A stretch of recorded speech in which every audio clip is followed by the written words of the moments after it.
여러분께서 오늘 들으신 대로 저희 건설부동산 포럼은 금년에 국내외 다양한 지금 어려운 상황에서 굉장한 어려움을 겪고 있는 우리 건설사들이 어떻게 생존 전략을 찾아야 하는가, 그리고 그 과정에서 어떠한 기회와 그리고 어떠한 어려움들이 있고, 그것을 타개하기 위해서 우리 건설사와 정부는 어떻게 해야 되는지에 대해서 세 분의 발표를 잘 들었습니다.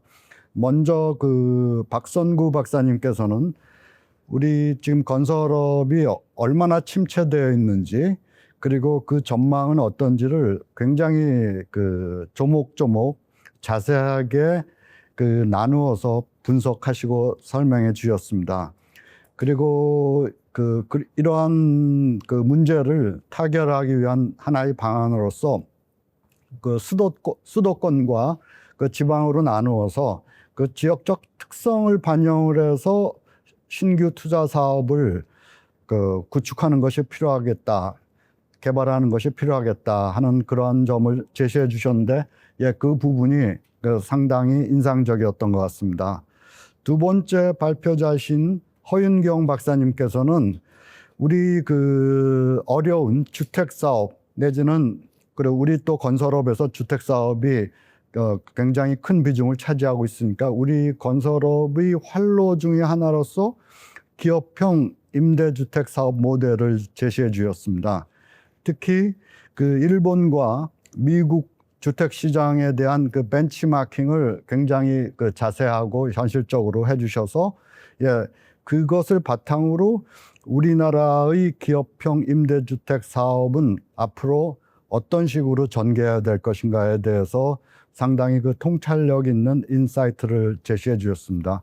그래서 저도 처음 듣는 거였지만 특히 일본의 서블리스 임대주택 사업 모델을 분석을 하시고 그게 우리 임대주택 사업 활성화에 어떻게 기여하실 수 있는지 잘 설명해 주셔서 고맙게 들었습니다.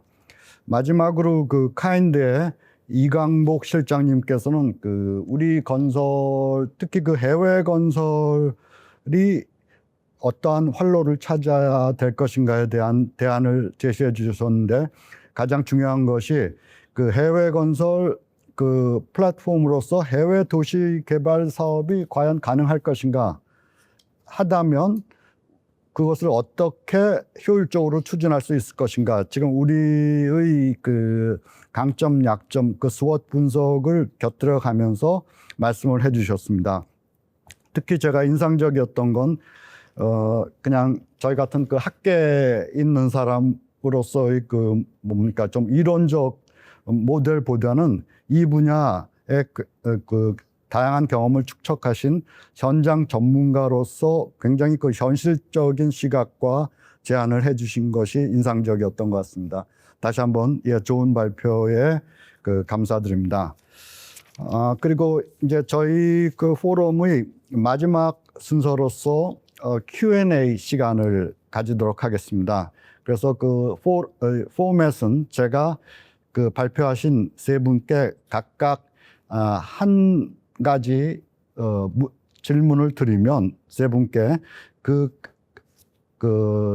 발표자는 제가 드린 질문에 대해서 좀 현실적이고 설득력 있는 대답을 하는 그러한 포맷으로 진행하겠습니다.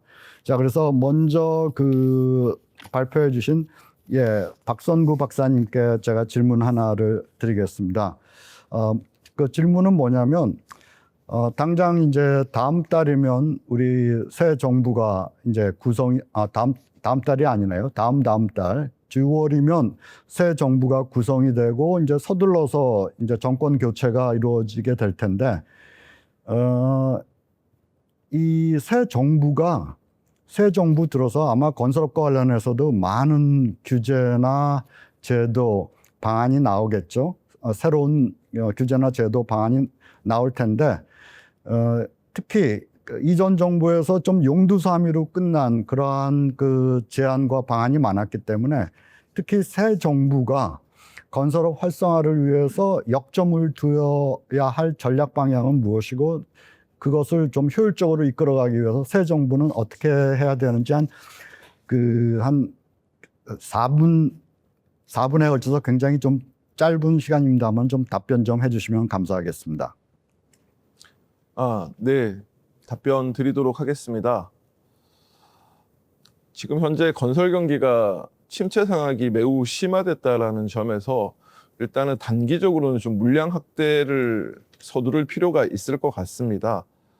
제가 발표 자료에서도 설명을 드렸었는데 건설 물량으로 보면은 민간이 80%고 공공이 20%이기 때문에 그 비중이 크진 않지만 실제 우리 건설 업체의 참여 비중으로 보면 반대로 건설 업체들은 공공 물량의 한 80% 정도 참여하고 있고 우리 20% 정도 업체가 이제 민간 시장에 주로 참여한다라고 볼 수 있을 것 같습니다.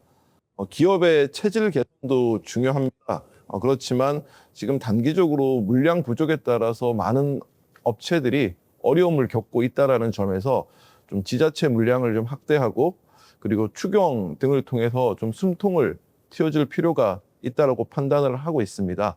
또 두 번째로는 제가 발표 자료에서도 말씀을 드렸는데 지역 경제 활성화 좀 로드맵이 필요할 것으로 판단을 하고 있습니다. 지역 경제 활성화라는 의미가 이제 균형 발전의 개념은 아니라고 제가 말씀드리고요. 일단은 지역에 맞고 또 필요하고 기묘한 사업을 활성화하자라는 의미입니다. 그래서 수도권 같은 경우에는 무엇보다도 결국 정비 사업을 통해서 공급을 할 수 있는 여건이기 때문에 정비 사업 활성화를 위한 로드맵이 필요할 것으로 판단을 하고 지방 같은 경우에는 지방의 여건에 맞게 생활 인프라 또는 관광 인프라, 교통 인프라에 좀 역점을 두는 게 좋다라고 생각을 하고 있습니다. 그리고 또 정부에서 좀 기업의 체질을 좀 바꾸는데 좀 선도할 필요가 있는데요. 기업의 체질 개선을 위한 또 스마트, 디지털화 지원이 필요하다라고 생각을 하고 있습니다. 일본 같은 경우에 이제 아이컨스트럭션이라는 디지털 전략이 있는데 1차에서 생산성 향상이 목표였고요. 그게 지금 마무리가 됐고 2차에서 일본 같은 경우에는 지금 인력 감축을 오히려 목표를 하고 있습니다. 우리나라 역시 고령화 속도가 매우 빠르다라는 점에서 좀 이런 유사한 정책과 지원이 있어야 된다고 생각합니다. 그리고 이제 생산 방식에 대한 좀 다양화도 필요한데요. 저희는 현재 이제 철근 콘크리트 구조가 대다수를 차지하는데 최근에 이제 생산성 그리고 공기 단축, 안전사고 이런 측면에서 모듈러가 좀 각광을 받고 있습니다. 그런데 초기 생산에 있어서 대량 생산이 안 되다 보면은 비용이 높을 수밖에 없습니다. 그래서 이런 초기에는 정부의 좀 지원이 일정 부분 필요하다라고 생각합니다. 마지막으로 이제 기업 스스로도 좀 변화가 필요하기 때문에 좀 사업의 다원화가 필요하다라고 생각을 하고 있습니다. 건설 시장이 물량이 한 300조 원인데요. 저희가 통상 흔히 얘기하는 전후반까지 합치면 1000조가 넘어가는 시장입니다. 그래서 뭐 무조건 우리가 참여한다라기보다는 좀 기회에 맞고 좀 선택과 집중을 통해서 좀 사업의 다양화도 건설 기업의 경쟁력을 높이는 하나의 방안이 되지 않을까 판단하고 있습니다. 이상입니다. 예, 감사합니다. 예, 박사님, 제가 질문한 거에 대해서 질문 내용 이상으로 좋은 답변을 해주셔서 다시 한번 감사드립니다. 자, 그 다음으로는 두 번째 허윤경 박사님이신데요.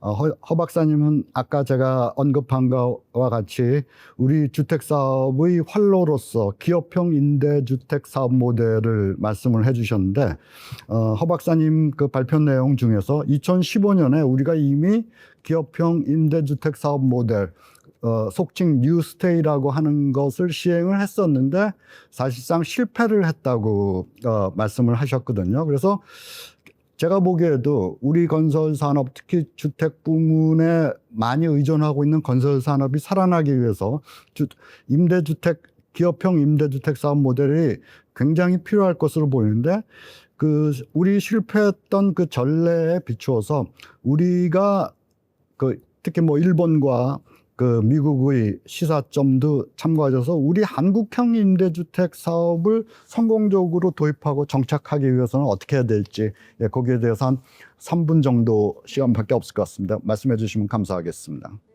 정말 중요한 질문 해주셨습니다. 다만 제가 이제 실패라는 표현보다는 정착하지 못했다라는 표현을 더 선호하고요. 이유는 크게 저는 세 가지라고 생각합니다. 첫 번째는 우리 임대차 계약 형태인 전세가 가장 큰 걸림돌입니다.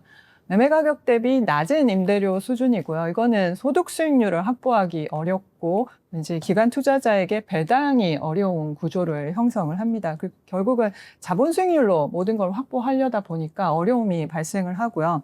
두 번째는 우리 제도적 여건입니다. 우리는 1세대 1주택주의를 주택 정책의 근간으로 하고 있고요. 그러다 보니까 법인의 부동산 소유를 중과하는 형태를 가지고 있습니다. 그래서 이제 임대사업자들이 보유, 취득, 양도에 걸쳐서 상당한 세금을 부과받고 있고요. 그다음에 하나는 정책적 안정성이 낮다라는 겁니다. 2015년에 뉴스테이가 도입됐지만 2017년 들어서 공공지원 민간임대주택이라는 형태로 바뀌었고요. 지원이 상당히 축소되는 형태로 갔습니다. 사실은 임대주택 사업은 개발에서 보유까지 생각을 하게 되면 10년 이상 걸리는 장기 사업입니다. 그 사업 기간 동안 계속해서 주택정책의 세제, 금융, 운영 방식들의 규제가 변화했고 결국은 이제 투자자 입장에서 의사결정하기 굉장히 어려운 구조가 되고 캐시플로우가 깨지는 구조가 될 수밖에 없기 때문에 시장에 진입하기 어려웠고요. 또 기업 입장에서는 그때 당시에 집값이 오르면서 분양이 너무 좋았습니다. 그러다 보니까 본인들의 포트폴리오의 다수를 다 분양시장에 집중하면서 민간 임대주택 사업에 대한 관심도가 상당히 떨어졌던 이 세 가지 원인들이 다 복합적으로 영향을 미쳤다라고 생각하고요. 그럼에도 불구하고 기업형 임대주택 시장이 갖는 또 사업의 활성화가 갖는 사회적인 이점, 효용이 워낙 높기 때문에 계속해서 우리가 노력을 해야 되고요. 그러기 위해서는 정부는 시장의 어려움이 분명히 있기 때문에 과감한 지원 필요하지 않나라고 생각하고요. 기업은 자본과 기술력 동시에 확보해야 됩니다. 기업형 임대주택은 결국 장기간 동안 운영할 수 있고 그 자산을 끌고 갈 수 있어야 되기 때문에 결국은 자본을 어떤 금융구조를 가지고 끌고 올지 중요하고요. 임차자는 결국은 월세 시장에 대한 수용성을 확보해야 됩니다. 결국은 이 세 가지 정부, 기업, 임차자 모두가 지속적으로 이 임대차, 민간 임대 시장이 활성화될 수 있는 쪽으로 순응하면서 변화하는 노력이 필요하지 않을까 생각합니다. 이상입니다. 예, 감사합니다. 예, 전 굉장히 중요한 모델이고 앞으로 기업형 임대주택 모델을 활성화하기 위해서 정부, 민간, FI들, 금융기관들 해야 될 일이 굉장히 많을 것 같습니다. 그래서 오늘 허 박사님께는 특히 오늘 발표에 그치지 마시고 좀 향후 후속으로 현실적인 좀 보다 구체적인 그다음에 신정부에서 좋아할 만한 그러한 좀 대안들을 좀 개발해 주셨으면 하는 그런 바람이 있습니다. 예, 마지막으로 우리 이광복 실장님께 질문을 드릴 건 뭐냐면 실장님께서 제가 이미 말씀드린 대로 해외 건설 플랫폼으로서 해외 도시 개발 사업이 굉장히 중요하다. 그리고 우리 잠재력은 충분하다. 그리고 여러 가지 면에서 이게 추진할 만하다는 말씀해 주셨는데 저는 이쪽 해외 건설 쪽의 프로젝트 파이낸스, 금융 쪽을 좀 여러 가지로 이전에 살펴봤는데 아직도 좀 지원이나 특히 저는 정부 쪽을 말씀드리겠습니다. 우리 경쟁국에 비해서 정부나 이런 공적 금융기관들 이런 쪽 지원이 좀 미흡한 부분이 있기는 있는 것 같습니다. 그래서 잘 아시겠지만 팀 코리아로서 진출을 해야 되는데 해외 도시 개발 사업을 수행하기 위해서는 그게 일개 건설사나 금융기관 그다음에 일개 공기업을 넘어선 정부의 총체적인 지원이 필요한 거는 누구나 지적하는 그런 사항인데 이제 이런 현재까지 아직도 미흡한 부분이 좀 어떤 부분이 있는지 그걸 개선하기 위해서 특히 정부 쪽에서는 어떻게 해야 되는지 신정부도 출범하고 하니까 거기에 대해서 한 3분 정도 말씀해 주시면 감사하겠습니다. 네네. 저희가 아무래도 딜 단위로 분석하고 투자를 해서 프로젝트를 하나하나 완결을 하는 그런 방식이다 보니까 아까 제가 좀 드렸던 발표가 좀 지엽적으로 느끼실 수도 있다라고 생각이 됩니다. 아무래도 이제 저희가 하는 사업들이 그렇게 리스크가 크고 개별 건에 이제 집중해서 다각도로 분석을 해야 되기 때문에 그런데 이제 이러한 업무는 계속 이제 해외 업계에 투자 성공 경험을 이제 계속적으로 가져다 준다는 측면에서는 또 지속을 해야 된다고 생각을 하고요. 그래서 그런 업무를 지속하면서도 저희가 이제 다 같이 일하고 있는 이제 수출입은행, 무역보험공사, KDB 같은 데랑 각자 역할이나 지원 제도들을 포괄적으로 제공하려고 이제 노력을 하고 있습니다. 하나 새로운 개념으로 좀 말씀드릴 수 있는 게 이제 복합금융이라는 개념이 있습니다. 그래서 예전에는 원조랑 투자 개발은 이제 같이 이제 상존할 수 없는 그런 그 제도라고 생각이 됐으나 지금은 이제 원조하고 투자 개발형 사업이 결합되는 추세가 이제 생기고 있거든요. 요런 방식의 이제 금융에 대해서는 과거에 건기현의 이제 김인영 선임 연구위원께서 어떤 ODA를 해외 수주로 적용하는 그런 방안에 대해서 리포트도 쓰셨던 그런 사례도 있습니다. 그래서 이 복합금융이라는 걸 하기 위해서 이미 지금 코이카하고 수출입은행, 카인드가 작년에 복합금융 협의체를 구성해서 발족을 했고요. 그래서 이제 코이카가 지원한 이제 계획 수립된 프로젝트에 대해서 수출입은행은 EDCF로 어떤 무수익 구간을 지원하고 카인드와 다른 기업들은 사업주가 돼서 어떤 부분을 투자 사업으로 지원할 것인지 이런 것들을 협의를 하고 있습니다. 그래서 기재부에서도 이제 ODA 예산 편성하면서 이렇게 투자 사업과 연계하는 복합금융을 어떻게 추진할지 그리고 그거를 위한 예산을 뭐 별도 편성할 필요가 있는지 이런 것들에 대해서 카인드, 수은, 기타 국책연구원들하고 활발하게 협의를 진행 중이십니다. 그래서 이런 이제 복합금융이 유용하게 활용이 되려면 도시개발이 되게 중요하게 활용될 수 있는 부분이거든요. 그래서 어떤 무수익 구간을 원조 자금으로 한다고 했을 때 이제 사업주들이 투자하고 회수해야 되는 금액 자체가 줄어드는 그런 효과가 있습니다. 그래서 이런 복합금융이 활성화되면은 말씀하신 어떤 정부가 지원할 수 있는 되게 획기적인 추가 지원 방안으로 자리 잡을 것으로 이제 보고 있습니다. 예, 답변 잘 들었습니다. 예, 복합금융이라는 것이 저도 아직 인식하지 못했는데 작년부터 우리가 가동하고 있다. 말씀해 주셨고 그리고 이제 그게 현실적으로 도움이 될 거다. 정말 저는 정말 앞으로 그렇게 잘 됐으면 좋겠습니다. 그래서 특히 그 카인드가 그 중에서도 아주 핵심적인 역할을 하는 기관이니까 잘 코디네이트 하셔서 우리 해외 건설 업체나 금융기관에 실질적인 도움이 되는 하나의 그런 퍼실리티가 되었으면 하는 바람입니다. 자, 우리 시청해 주시는 여러분, 이제 저희 마지막 마무리해야 될 시간이 된 것 같습니다. 지금 뭐 건설업이 어려움을 겪고 있다. 어디로 가야 될지 몰라서 헤매고 있다. 너무나 주지사실이어서 다시 그 재산 언급할 필요는 없는 것 같습니다. 그리고 또 그게 너무나 지금 앞이 깜깜해서 어디에서 활로를 찾아야 할지 또 많은 주체들이 헷갈리고 있는 것도 사실입니다. 그래서 오늘 저희 그 발표는 굉장히 좀 그런 점에서 시의적절했다고 생각이 됩니다. 그래서 건설업이 얼마나 어려움을 지금 겪고 있는지 국내외로 좀 살펴보고 거기에 대해서 활로를 찾을 수 있는 굉장히 구체적인 방안들을 훌륭한 발제자들께서 발제를 해주셨습니다. 그래서 지금 어려움 속에 있는 지금 건설업계 관계자들께 좀 하나의 실마리를 제공하는 그러한 장이 되었으면 하는 바람입니다. 오늘 장시간 동안 경청해 주셔서 다시 한번 그 주최 측을 대신해서 감사드립니다. 고맙습니다. 이상으로 끝마치겠습니다.